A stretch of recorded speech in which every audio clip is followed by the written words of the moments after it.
paquestion pedu tina square root of x plus a is equal to p. Saka isusu kuti tibvise chisquare root chedu ichi tatiti we square both sides of the equation. Wakuya panapo bracket over what a power 2 over bracket kunokobva kuti a power 2.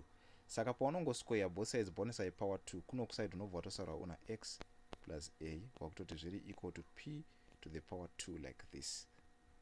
Saka kuti uchisare nani na x ari 1 ushu wakubvisa a ojamba equal sign ouya kunoko.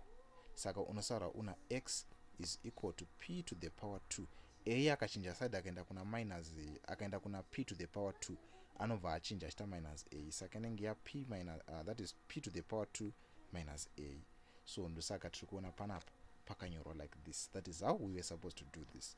Then pa b pedu ndopanga pakanzi find the value of b when p is equal to minus 3 and a is equal to 3. Vari kuti p wako kana ari minus 3 a wako akava 3 chitsvaga value ya x. Wakungouya iwewe pa answer yako yanga wawana wati p squared minus a.